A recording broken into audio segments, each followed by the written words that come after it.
Ndio maana nataka ni wapongeze as those in the bodaboda sector, because the bodaboda sector is an important sector in this country, in this economy. We are not only offering the last mile when it comes to matters transport. Kwa sababu mtu akitoka Nairobi, afike hapa Vihiga, ama Luanda, ama Kakamega, anataka kuenda kwa boma yake, anatafuta nani? Anatafuta bodaboda.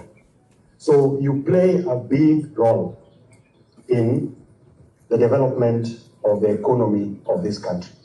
And that is why, as a government, we take your work seriously. That is why I'm taking my time to come and engage, listen to you, and also share ideas on how best we can support you. But because you also offer last mile connectivity in terms of transport, you have access to the grassroots.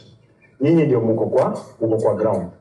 And as part of that, you have supported our security officers in addressing and dealing with issues of insecurity across the country. And I want to commend and appreciate you for that.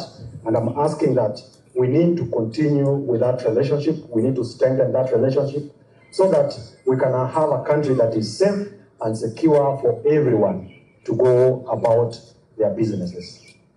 And the isolated criminal cases where we have lost lives, where we have lost property, and most of the times it has become very easy to blame bodaboda to be responsible.